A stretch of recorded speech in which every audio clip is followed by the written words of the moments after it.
You're watching Joy News Desk. Now, police in the eastern region are on the manhunt for a man alleged to have killed 3 people. Mohammed Barmi had allegedly threatened to kill 6 people, 3 of whom are now dead. Joy News' Manasseh Asoriawene has been following the story and he's here with me in the studio. Let's find out who this Barmi guy is in the first place. Who is he, Manasseh? Well, according to the information I have from the police in the eastern region, this man hails from Sokoto in Nigeria, and he's with a family in Nkoko. They are cattle rearers, and I'm told they are a very influential family in that part of the country. And this guy has a number of brothers who are allegedly in a gang robbing. And so the information I got from the police was that in February last year, they stopped a vehicle and then robbed them, and even shot a driver, and he was arrested and then taken to court. And what is before me here is the judgment, which was passed on the 12th day of August, that's 2014. Okay. And then before his Honor, Ebenezer Oseidako, I think he's the circuit court judge in Kofredria.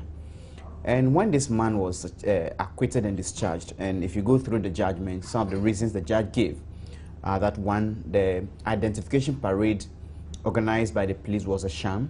One of the reasons was that the guy had very distinctive features. And the police also showed me pictures of it to indicate that he wasn't the only one who was put out there, because there were other Fulanis who were also paraded. And so he was identified. It wasn't that they brought 6 Ghanaians and he being the only one. And so the police have an issue with that. Another reason the judge also stated was that one of the witnesses said after the driver was shot, the armed robber tried to help him tie his wound with a shirt or so. And so the judge said this is not normal, because ordinarily an armed robber wouldn't help a victim. And what the police are also saying is that armed robbers are not there purposely to kill, they're robbing. And so they also have problems with that judgment. But what happened after this guy was released was that he threatened people he thought contributed to his arrest. He threatened 6 of them, and he was acquitted and discharged on the 12th of August 2014. And as we speak, 3 of those people have been killed. How did those 3 die? Well, the information I have is that he would call you, that you say I'm an armed robber, and you are saying this, I'm coming to kill you. One of them, we are told, received a call in the evening around 10 o'clock that, oh, like a friend, or can you meet me outside? When he went out, he was shot dead.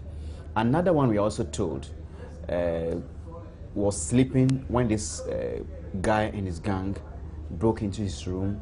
And there are other family members there who saw what happened, and after that he warned them never to say anything else, he would kill them. So this is what is happening now. 3 of the men have died. There are 3 who are alive.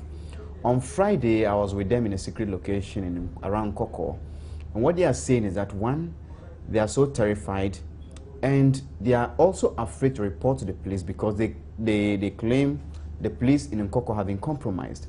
And so if you go to report, your identity will be leaked.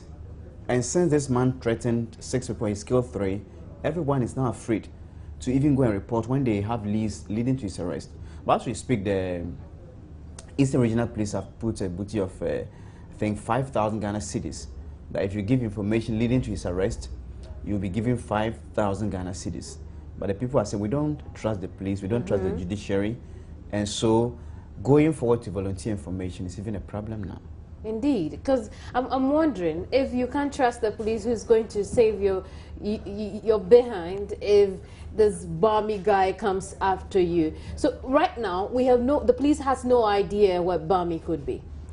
What they are saying is that he should be commuting between that place and perhaps a front place and those areas in the region. And when I spoke to the people, they also believe he comes to Nkoko, even sometimes, but in the night. But how the situation is, nobody can even go and then report him, even if they see him. So he's believed to be in the region. There was a time they said he might have crossed back to Nigeria.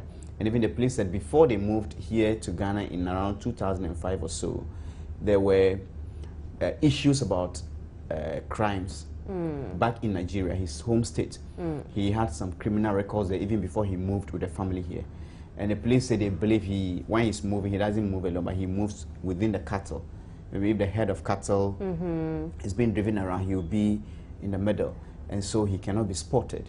But the main issue, according to the people on the ground, is that they are afraid to report him. Even if they see him, one, they don't trust the police, because when you go and report, somehow, he gets to know who came to the police station to volunteer information. Then again, this young man, or whoever he is, was acquitted by the court in a robbery case. Yes. He threatened those people. But why did the police feel he should be the prime suspect in their murders? Well, from the information I have from the police, some of them really saw him. That when he went to do that, family members saw him. There's one case I'm told he did it, he called the man outside and then killed him. But there are some too, the family members saw him. And there was this man, he also lured from Atebubu area to come and buy cattle. Because his father, he has a very influential family in Nkoko, they are cattle rearers, they have a lot of cattle.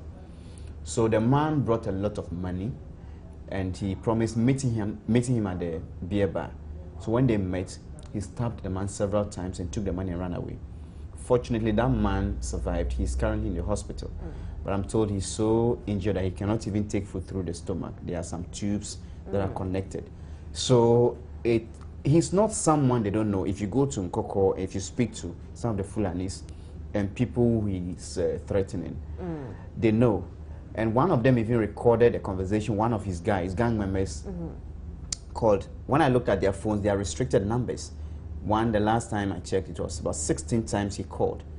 And one of them managed to record. And when they listened to that voice, after listening to the voice, I asked them whether they knew who was speaking. They said, this is Sumaila. He was a motor mechanic, but he now joined Barmi's gang. And so it is not something that is so strange. It looks like they have the information, but they do not trust the police too. How's the police reacting to the fact, the distrust bits of this whole situation? Well, the police would definitely not admit that, but I was speaking to the Deputy Regional Police Commander, ACP James Abbas, and he says they have not given up. He even said now what they do is that they dispatch police officers from the region, that's Kofrevia, to areas they suspect he was. The last operation was carried out in around near Tebubu area when they heard that he was there, near Yeji, those areas. They went, but they couldn't get him.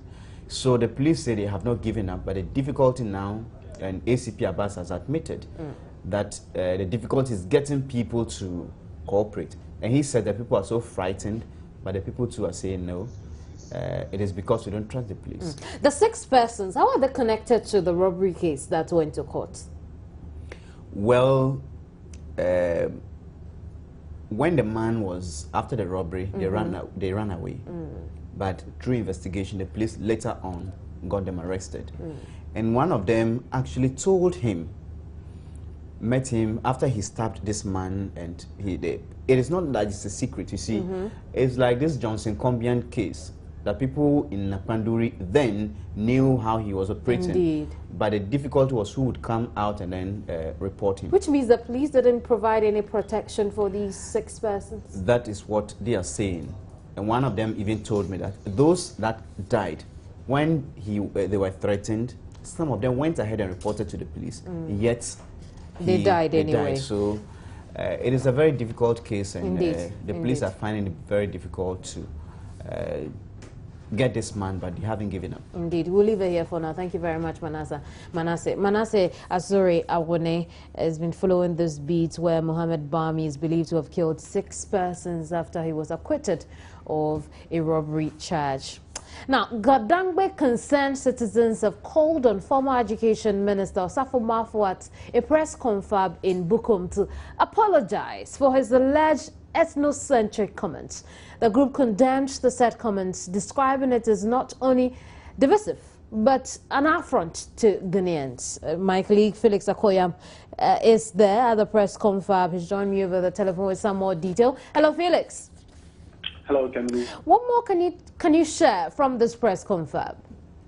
Essentially, Camille, the press conference just started, and they are saying that, I mean, they are condemning the comments that have been attributed to former Finance Minister Yao Safmafo. I mean, regarding some, I mean, tribal comments he made, you know, which he has still, I mean, he has denied. And essentially, I mean, they are saying that they want him to apologize. They want the New Patriotic Party to come out publicly to also apologize to the people of Ghana for those comments. Now, the Gadangbe concerned citizens indicate why that will be necessary, even after Osafo Mafo had said the tape was doctored. They have not really addressed that in their statement, and I'm hoping to talk to their president after he, Indeed. I mean, finish delivering his address. But I mean, for them, they are also saying that indeed, if indeed Osafo Mafo really made those comments, he can't really justify them because they are equally contributing their quota to the development of Ghana. And I mean, they've cited a lot of things. The fact that the Greater Accra region houses a number of industries, talk of educational institutions and all that. And so, Felix, I mean, we have to go already. We'll continue this conversation later in the afternoon. Thank you very much. Felix Akoyam joined us from a press conference organized by the Gadangbe concerned citizens who are worried and vehemently condemning comments by ethnocentric comments believed to have made by former Education Minister Osafo Mafo. That's it for the year. I'm grateful you stay through. I'll see you a little later from now on News Today. My name is Kemini Nyamani Amano. Bye-bye for now.